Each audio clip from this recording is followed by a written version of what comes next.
तो ठीक है साहब। कक्षा 11-12 के सभी विद्यार्थियों को मेरा नमस्कार। पूर्व की वीडियो में जैसा कि आपको हमने बताया था, पद परिचय यानी पार्सिंग। कहने का तात्पर्य है कि पार्सिंग पद परिचय, जैसे संज्ञा पद परिचय बता दिया आपको पहले, सर्वनाम पद परिचय बता दिया, विशेषण पद परिचय बता दिया। अब आपको हम बता रहे हैं वर्ब पद परिचय। तो वर्ब पद परिचय में आपको ये समझना होगा कि वर्ब मीन्स क्रिया, यानी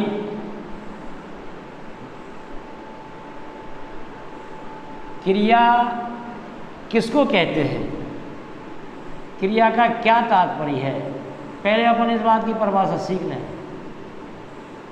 अगर अपन ये नहीं जान रहे कि क्रिया किसको कहते हैं, क्रिया की परिभाषा क्या है, तो अपन इस बात को नहीं बता सकते कि क्रिया पद परिचय कैसे करेंगे, जब क्रिया जानते ही नहीं। ठीक है।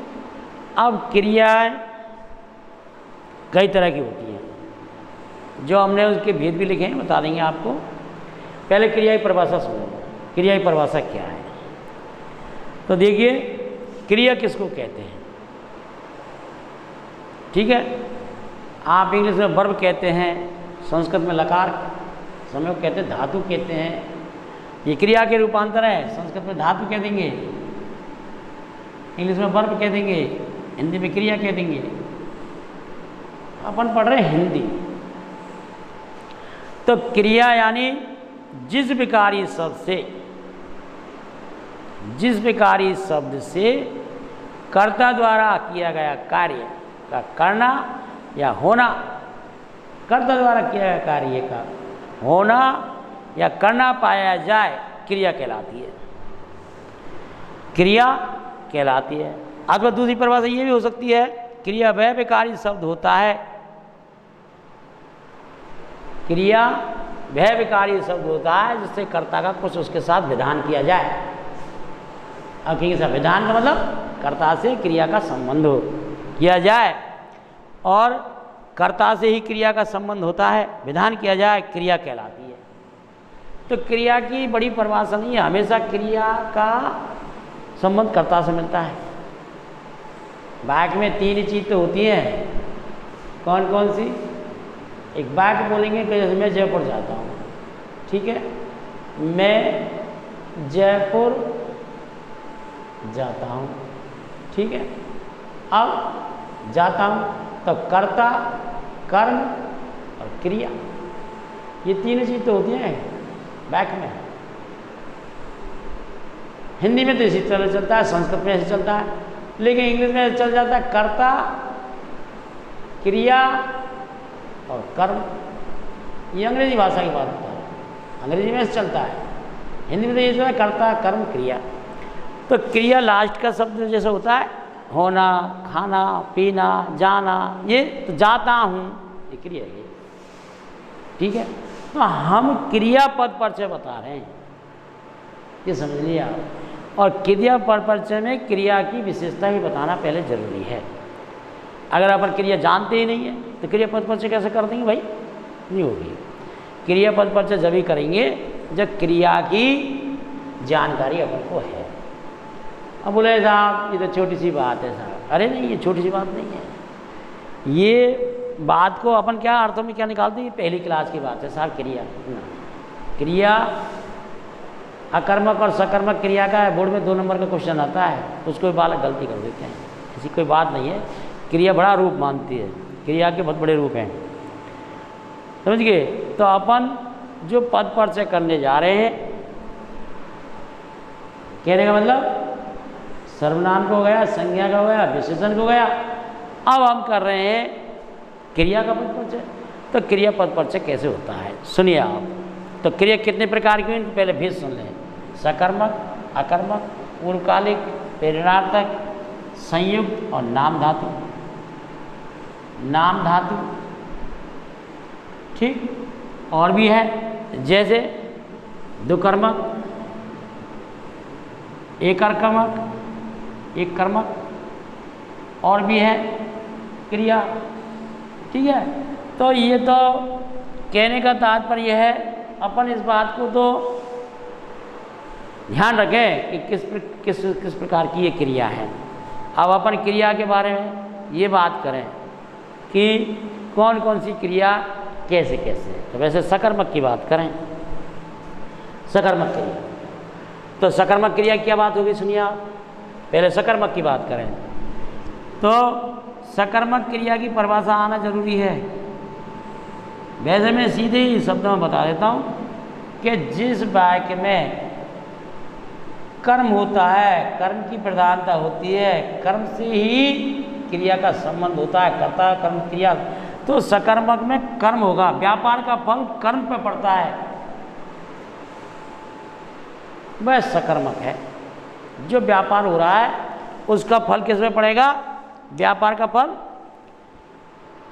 कर्म पे पड़ेगा, तो वो हो गई सकर्मक, यानी सकर्मक क्रिया। अब जैसे ये बात कहें साहब, सकर्मक भी होती है क्रिया, अकर्मक भी होती है क्रिया। अकर्मक में क्या होता है? अकर्मक में ये है कि जिसमें कर्म की प्रधानता नहीं होती वो अकर्मक। बात तो यही है ना, जिसमें कर्म की प्रधानता नहीं होती वो अकर्मक। अब सकर्मक का उदाहरण दें, जैसे अपन मैं जयपुर जाता हूँ, ठीक है, तो यहाँ में जाने का कार्य हो गया, मैं जयपुर जाता हूँ, जयपुर जाता हूँ, ये यहाँ क्या हो गई? सकर्मक। ये कर्म क्या कर रहे हैं अपन? जयपुर जाने का। अगर मैं यही कह दूँ कि मैं सोता हूँ, ठीक है, तो ये क्या हो गई? काम तो सोने का ही कर रहे हैं, लेकिन क्रिया कर रहे हैं, ये क्रिया है, इसमें कर्म नहीं है। हाँ है कर्म, मैं सोता हूँ, नहीं है, इसमें कर्म कहाँ है? तो इसमें कर्म नहीं है, तो ये तो हो गई अकर्मक, ये तो अकर्मक हुई। और अगर इसको कहेंगे तो ये हो गई सकर्मक, सकर्मक, तो सकर्मक हुई है। तो यानी पहले अपन पे ये 6 वेदों की जानकारी होगी, जब ही तो इसको पद परिचय करेंगे। यानी 6 वेदों की जानकारी रखना अति आवश्यक है प्रत्येक विद्यार्थी को। अगर 6 वेदों की जानकारी नहीं है तो इसको नहीं फैला सकेंगे। तो मैं पहले सकर्मक की बात कर रहा हूँ, कर्ता द्वारा किए गए कार्य का व्यापार का फल किसी अन्य शब्द पर पड़ता है तो वह सकर्मक है। अथवा ऐसे भी कह सकते हैं, जिस वाक्य में कर्म की प्रधानता होती है वह सकर्मक कहलाता है। और कर्ता द्वारा कर्म का फल केवल क्रिया तक ही सीमित रहे, केवल क्रिया तक ही सीमित रहे तो वह कहलाती है अकर्मक। क्रिया तक सीमित है वो तो अकर्मक हो गई, और क्रिया का फल अगर मान कर्म पड़ता है वो सकर्मक हो गई। तो क्रिया का फल कर्ता तक ही सीमित रहे तो वह अकर्मक है। तो जिसमें कर्म की प्रधानता नहीं होती वो अकर्मक है। तो देखिए आप, सकर्मक का अकर्मक आप पहले भी पढ़ते आए। अब ये सकर्मक और अकर्मक, तीसरी है उसकी पूर्वकालिक क्रिया। पूर्वकालिक क्रिया, ठीक है। पूर्वकालिक क्रिया कैसे कहते हैं? एक ही काम, एक ही व्यक्ति पहला काम करके तुरंत ही दूसरा काम करे, पहली जो क्रिया है उसके बाद तुरंत दूसरी क्रिया हो जाए, वो पूर्वकालिक क्रिया कहलाती है। भाई पहला काम हो गया अपन का, अब अपन क्या है? दूसरा काम करने जा रहे हैं। कल्पना कीजिए अपन को दूसरा काम करना है, ठीक है, तो दूसरा कार्य करेंगे तो उसके लिए ये तो ध्यान ही रखेंगे ना कि हम दूसरा काम करने जा रहे हैं, तो वो हो जाएगी क्या? पूर्वकालिक क्रिया। उसकी वह पूर्वकालिक क्रिया कहलाएगी, ठीक है। तो जैसे कि मैं उदाहरण दूं अभी आपके सामने, उदाहरण दे रहा हूं मैं, ठीक है, हनुमान चालीसा पढ़कर सोता हूँ। अब दो क्रिया हो गई, पढ़कर और सोता हूँ। ठीक है। तो ये दो क्रिया, तो पूर्वकालिक कौन सी, पूर्व की ये है और ये क्रिया है। तो दो क्रिया जिसमें होती है वह पूर्वकालिक क्रिया कहलाती है। पूर्व में एक क्रिया तुरंत दूसरी क्रिया गई, तो उसको पूर्वकालिक क्रिया कहते हैं। ठीक है। और भी जैसे राम दूध पीकर, ठीक है, सो जाता है या खेलता है, पी लो, खेलता है, तो पीकर, राम दूध पीकर खेलता है, पीने की क्रिया होगा या खेलने की क्रिया होगी। यानी एक साथ दो क्रियाएं आगे पीछे हो, तुरंत ही गैप नहीं लें, तो वो पूर्वकालिक क्रिया कहलाती है। तो हमने आपको बताई ये तीसरी पूर्वकालिक क्रिया। अब क्रिया बहुत बड़ी चीज़ है। अब क्रिया में देखो आप कौन सी बात चलेंगे अपन, क्रिया में ही चले प्रेरणार्थक क्रिया। प्रेरणार्थक क्रिया किसको कहते हैं ये समझना होगा। तो प्रेरणार्थक क्रिया उसको कहते हैं जब कोई व्यक्ति यानी कर्ता द्वारा, ठीक है, कर्ता द्वारा दूसरे व्यक्ति से कराया काम प्रेरणार्थक क्रिया कहलाती है। जैसे मान के चलो मैं उदाहरण लिखता हूँ, उदाहरण से आप तुरंत समझ जाएंगे। देखिए जैसे कि मैंने लिखा अभी आपके सामने उदाहरण प्रेरणार्थक का, थानेदार, सिपाही, थानेदार सिपाही से चोर को पिटवाता है। ठीक है। तो थानेदार ने किसको सिफारिश की, इसको एडवाइस, इसको कहें प्रेरणार्थक एडवाइस, और चोर को पिटवाता है, पिटवाने के लिए करवाए। तो यानी एडवाइस, सलाह दी। ठीक है। आप इंग्लिश शब्द प्रयुक्त करते हैं हम कि आप उससे एडवाइस, प्रेरणा, जैसे धोबिन से कपड़े धुलवाता है, एडवाइस है कि धुलवाता है। धोबी ने धोबिन से कहा, एडवाइस, सलाह, कपड़े धुलवाता है। पिता पुत्र से पत्र लिखवाता है, तो पिता ने पुत्र से कहा, जब ये पत्र लिखा, तो ये इनको क्या कहेंगे, प्रेरणार्थक क्रिया। समझिए। तो क्रिया प्रेरणार्थक हो गई, तो प्रेरणा दी गई उसमें, तो इसको प्रेरणार्थक क्रिया कह दिया। अब ये चार क्रिया बता दिया आपको, पांच ही सुनिए आप। पांचवी क्रिया क्या है, संयुक्त क्रिया। ठीक है। संयुक्त क्रिया किसको कहते हैं, अब संयुक्त क्रिया, ठीक है। वाक्य विचार में जब हम अपन पढ़ते हैं तो उसमें दो शब्द आते हैं, एक तो उद्देश्य और एक विधेय। विधेय को भी क्रिया कहा जाता है, विधेय को भी क्रिया कहा जाता है। तो संयुक्त क्रिया किसको कहते हैं, ठीक है। अब अपन आएंगे संयुक्त क्रिया।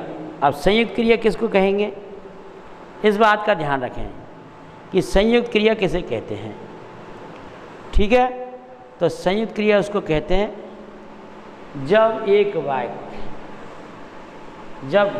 ही वाक्य में एक उद्देश्य, एक विधेय, या वो तो हो गई साधारण क्रिया, और जिस वाक्य में दो उद्देश्य, दो क्रियाएं हों तो संयुक्त क्रिया। अथवा ऐसा वाक्य जिसमें एक उद्देश्य और दो विधेय, या दो विधेय एक उद्देश्य, ठीक है, तो उसको संयुक्त क्रिया कहते हैं। जो जब तब इसलिए परंतु इनसे जुड़े रहे, संयोजक शब्द हैं, इनसे जुड़े रहते हैं, तो संयुक्त क्रिया कहलाएगी। जैसे संयुक्त क्रिया कहने से क्रिया आती क्या, ठीक है। अभी बता रहे हैं आप संयुक्त क्रिया का उदाहरण। जैसे उदाहरण के तौर पे अपन संयुक्त क्रिया का उदाहरण दे रहे हैं आपको।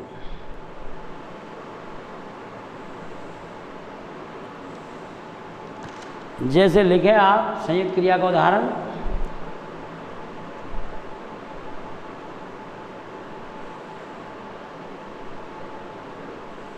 संयुक्त क्रिया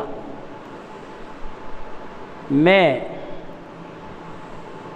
ठीक है, संयुक्त क्रिया का उदाहरण दे रहा हूँ। उस मानो संयुक्त क्रिया का उदाहरण,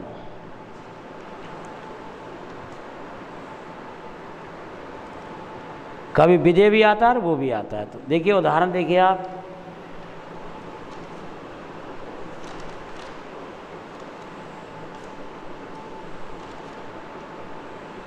उदाहरण लिखें संयुक्त क्रिया का,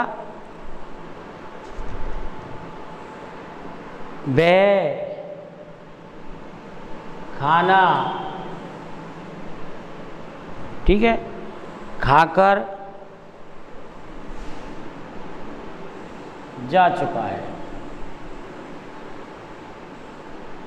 ठीक है। अच्छा, और भी उदाहरण जैसे वह शीघ्र ही उठ गया, वह शीघ्र ही उठ गया, दो क्रिया है गई। अच्छा, फिर ये कहेंगे आप पूर्वकालिक थोड़ी, ये तो पूर्वकालिक का जैसे होगा, नहीं, ये जुड़े हो रहते हैं। तो ये संयुक्त क्रिया है, दो या दो से अधिक। जैसे और भी उदाहरण है संयुक्त क्रिया के, मीरा बाई चली गई, मीरा बाई चली गई, ये संयुक्त क्रिया है, ठीक है। लेकिन मीरा बाई चली गई और आपने उसमें क्या पढ़ा पूर्वकालिक में, तो वहाँ में तो एक काम होके दूसरा काम, यहाँ तो चलने का और जाने का काम हुआ ना। ये संयुक्त क्रियाएं, तुम घर चले जाओ, ठीक है, ये संयुक्त क्रिया का उदाहरण है सब। तो संयुक्त क्रिया यानी दो क्रियाओं से मिलकर क्रिया बनती है, संयुक्त क्रिया। अब आगे चलें नाम धातु क्रिया। नाम धातु किसी किसको कहते हैं? जो नाम के हिसाब से चलती है, नाम धातु क्रिया कहलाती है। जो क्रिया संज्ञा सर्वनाम के विशेषण में बनती है, नाम धातु क्रिया। जैसे हाथ से हथियाना, हाथ से हथियाना, आपते अपनाना, अपनाना, श्रम से शर्माना, शर्माना, ये क्या है? नाम धातु क्रिया। खैर कोई बात नहीं, अब ये क्रिया की बात है। अपन तो मूल बिंदु क्या है उसमें आए। अपन को मूल बिंदु तो ये है कि क्रिया पद परिचय, ठीक है। तो अपन भेदों का तो एक सामान्य जानकारी आपको दी है। अगर पूरी डिटेल जानकारी लेनी पड़ेगी तो उसके लिए फिर क्रिया पद परिचय एक भी उदाहरण नहीं समझा पाएंगे। तो देखिए आप, पहले देखिए आप, ये क्रिया तो आपने पढ़ी है, अब इसका मतलब पद परिचय कैसे करना है। तो देखिए आप, पहला उदाहरण जैसे क्रिया पद परिचय का, कौन सा उदाहरण है पहला पद परिचय का? स्त्रियां नृत्य कर रही हैं, नृत्य कर रही हैं, ठीक। अब हम पद परिचय करा रहे हैं किस चीज़ का? कर रही हैं, यही तो कार्य हो रहा है भाई। क्रिया तो यही हो रही है ना, क्रिया की बात तो चल रही है ना। क्रिया क्या हो रही है? कर रही है। अब इसका पद परिचय कीजिए। तो आपको क्या लिखना है, कैसे लिखना है? कर रही है, इसका कैसे लिखना है, ठीक है। पहले लिखना है आपको यहाँ कर रही हैं, ठीक है। इसमें लिखना है सकर्मक क्रिया। क्या लिखना है? सकर्मक क्रिया। और क्या लिखना है? वर्तमान काल कर्तृवाच्य, वर्तमान काल और कर्तृवाच्य, कर्तृवाच्य। अब आप ही कहेंगे कि गुरुजी आपने क्रिया का पद परिचय करा रहे हो, काल का, अरे हमें पूरी जानकारी देनी पड़ेगी क्रिया के बारे में। सकर्मक क्रिया, वर्तमान काल कर्तृवाच्य। और भी जानकारी सुनिए, कर रही शब्द में ही क्या लिखना है आपको, अन्य पुरुष स्त्रीलिंग, अन्य पुरुष, अन्य पुरुष, ठीक है। स्त्रीलिंग, स्त्रीलिंग से तो संबंध है क्रिया का, स्त्रीलिंग, स्त्रियाँ ही तो कर रही रहते, स्त्रीलिंग, और इसका कर्ता स्त्रियाँ हैं। इसका कर्ता, इसका कर्ता कौन है, स्त्रियाँ हैं। तो ये क्रियापद परिचय का एक उदाहरण हमने लिखा है आपके सामने, क्रियापद परिचय का एक उदाहरण लिखा है। अब इस क्रियापद परिचय में ही अपन दूसरा उदाहरण दें। जैसे देखिए आप, एक उदाहरण हुआ, दूसरा उदाहरण जैसे देंगे अपन दूसरी क्रिया का दे रहे हैं आप। देखिए आप, शिक्षक ने छात्र से पाठ पढ़वाया, शिक्षक ने छात्र से पाठ पढ़वाया, ठीक है। पढ़वाया क्रिया आया ना, ये तो अपन समझ गए, इसमें पढ़वाया क्रिया है, ठीक है। अब इसमें कौन सी क्रिया है पढ़वाया, ये भेद तो लिखना है ना अपन को। तो कैसे लिखना पड़ेगा, इसमें लिखने का पड़ेगा पढ़वाया, पहले यहाँ लिख देंगे पढ़वाया, पढ़वाया। तो क्या लिखेंगे यहाँ, प्रेरणा, शिक्षक ने छात्र से पाठ पढ़वाया। तो क्या शिक्षक ने पढ़वाया ना, प्रेरणार्थक क्रिया, प्रेरणा तो शिक्षक ने दी ना, प्रेरणार्थक क्रिया है, प्रेरणार्थक क्रिया हुई। और फिर क्या लिखेंगे, शिक्षक ने छात्र से पाठ, शिक्षक ने छात्र से पाठ पढ़वाया। अब ये कौन सा पाठ पढ़वाया ये तो दिखाई नहीं इसमें, तो ये है अकर्मक।